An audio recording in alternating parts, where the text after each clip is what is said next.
You're going out there and it's like you could die. And these people are looking at us like, who the fuck are these guys? You just wasted 30 minutes of my life. And it's the only two things I've ever done, really, I think, that have given me butterflies. Welcome to Microphone Check.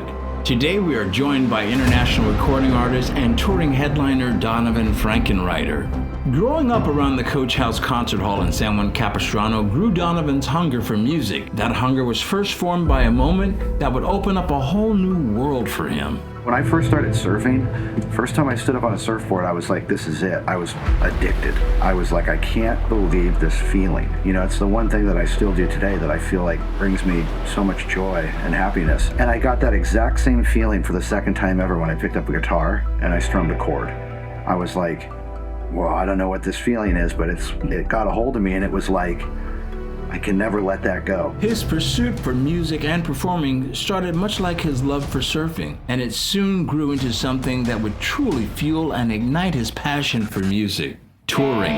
You know, we're walking around there. I've never been on tour before, and we didn't really know what that meant. We're walking around with bell bottoms and like furry jackets, and these people are looking at us like, who the fuck are these guys? Kevin Lyman, the event manager for the Warped Tour, recognized Donavon's talent and invited him to play for an hour in a chill tent in 1997. They did this first show, and people were booing. Like, I've never been booed before. I was like, holy fuck, they hate us, you know? They didn't really hate us, they hated the music. You know, it was like, nobody came to hear fucking guitar harmonies. Well, at the next gig, I saw a couple of the larger artists kind of watching us. You know, they were like, they thought it was interesting. They're like, these fuckers are clearing out grasses, like 2,000 people in front of them, and everybody's leaving. So they thought, this is fucking great. This is part of the show. You know, like, they like to watch us fucking, and that was like one of the most incredible things. There was like side bets going on, going, okay, I'll bet you 500 these fuckers don't make it 20 shows in. Okay, I got that bet. Like, I heard later behind the scenes, everybody was betting on how far we'd make it, and it was so crazy. At the end of the tour, I mean, we drove all of America and went to Canada. And then Kevin Lyman's like, hey, I thought he was going to be like, that's great. It didn't work. He goes, you guys want to go to Australia and New Zealand with us? And I was like, fuck yeah. And so we all did the Australia, New Zealand thing, and the same thing happened over there. I mean, people were like, fuck you. You just wasted 30 minutes of my life. Like, it was like unbelievable going up every day knowing that, like, no matter how good you were going to get booed. We were in this RV, and we fucking made it through the whole tour, and to this day, I'm friends with like Mark McGrath from Sugar Ray, Mike Ness from Social D, all these guys that I met from like World Crown Review, Mighty Boss Tones, like Sick of It All from New York. Like, they were so sweet to us, and like at least supported us from behind the scenes and just watched us. They loved to watch us just get fucking yelled at and shit. It was the run of a lifetime, and I still see some of those guys and we laugh about that. Nice. It's crazy. Donavon isn't just a touring rock artist. He's also inspired and influenced by music from many different periods, genres, and artists. His style is a multidimensional fusion of genres from soul to jazz and blues to coastal rock. I mean, crazy enough, I'm influenced by a lot of people, you know, old and new. You know, I think my two, and I love like Tom Waits and stuff, but I think some of my two favorites are like Bob Dylan and Jimi Hendrix. Before you call him a man. I really love them a lot. A difference in the music industry today, compared to when Donavon was starting out, is the presence of social media and the huge opportunity that comes with it. I think that's the one thing about like what's going on in the music scene is that it's easy to get your music out there. So people that want to get it out there, man, if it resonates with people, it's going to spread quickly. So you don't need a record deal. You don't need a manager. You don't need an agent. You don't just fucking record your music and put it out, and something might happen. You never know. It's very rare that somebody turns me on to some new music and I'm like, nah, whatever. I'm always like, whoa, what is that? You know, like, unreal to get turned on to new music, you know? And there's a lot out there, you know? There's a lot out there, and it's so fun when people turn you on to it. Hey, check this out.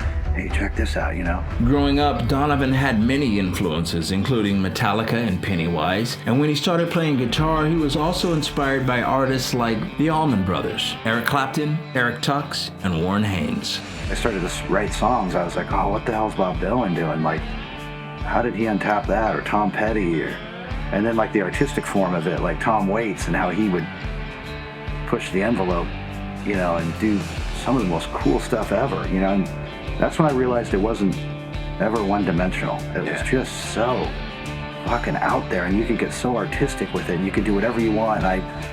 For people to capture that lightning in a bottle and put it on record it's crazy, man. Much of Donavon's musical influence came from performing at the Coach House Concert Hall. His very first paid show was on the Coach House stage. It was like incredible feeling because I grew up in this area and I watched some of the most legendary bands play the Coach House. And it was always one of those things like, one day we're gonna play the Coach House. It was so crazy for about 5 years. We were like the opening band for all these incredible nostalgic acts like Kansas and Marshall Tucker, and I remember Slash played here with his blues band, and I mean the list goes on. And that really taught me a lot about being in a club and performing. It's just fun, it's just sort of a thing. But I feel like it's family here. The owner of the Coach House has been so supportive of me and my music for over 30 years. It's a really special place when you come here and you look around on the walls of who's played here. It's really astonishing. The sound check or microphone check at the venue is critical. It's so much more than just audio quality. The collaborative tone of the whole concert starts there. The musicians, crew, and technicians alike come together to create a very intricate relationship. It's built on communication, respect, anticipation, and trust with one another. It's got to happen quick, like in an hour. And you can always hear when that vibe happens. It sounds like laughter. And he's like, have we played her before? While that community vibe of a show makes it something truly special, the excitement is also formed by something special: fear. I think I get butterflies every night before I go on. You can feel as confident as you want, but it's still a little scary, you know what I mean? And it's fun. But I think that's what I'm truly addicted to. You get on stage, are you gonna forget the lyrics? Are you gonna break a string? Are you gonna not start the song the right way? I don't know. All those things to me are so fun and exciting. Like, I always talk to my friends, like, when's the last time you had butterflies in your stomach? And they'll be like, fuck, I don't even remember. I don't know. Like, when do people get them? Like, a lot of people just kind of go to their work and do their shit and go to the grocery store and it's the only two things I've ever done, really, I think, in my life is surfing and music that have given me butterflies.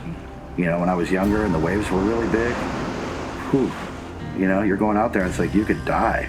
Anxiety, hesitation, and fear is something everyone experiences. Sometimes they can stop you dead in your tracks. Our sponsor, NuCalm, uses a scientifically proven drug-free, all-natural solution, allowing you to access your best performance on demand. Visit NuCalm.com. Subscribe to this page and get a 15% lifetime discount on NuCalm using the promotional code MicrophoneCheck. There was a guy way back in the day, I never knew this about him, but his name's Harry Nielsen. He's passed away from cancer long ago, but he was the guy that sung that song, like, everybody's talking at me, I can't hear a word they're saying. And that was a cover song, but he did that. But he was an artist that he never played live. He never played live, and he had some of the biggest record deals in the industry. Harry Nielsen was an accomplished two-time Grammy Award-winning musician, songwriter. In the 1970s, he collaborated with some of the biggest names in the industry: the Beatles, the Monkees, Randy Newman. His music was featured in the music Midnight Cowboy, which won 3 Oscars.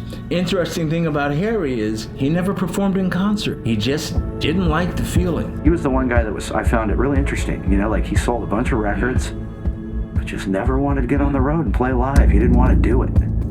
I saw a Joe Rogan thing where he had John Mellencamp on it. He said, man, I got anxiety in front of 25,000 people. I don't even know where it came from, but I felt like I couldn't breathe. You know what I mean? And you look at that guy's videos, and you're like, that guy seems so comfortable and just ruling, but you just never know when it's going to come over you, and you're like, what the fuck is going on?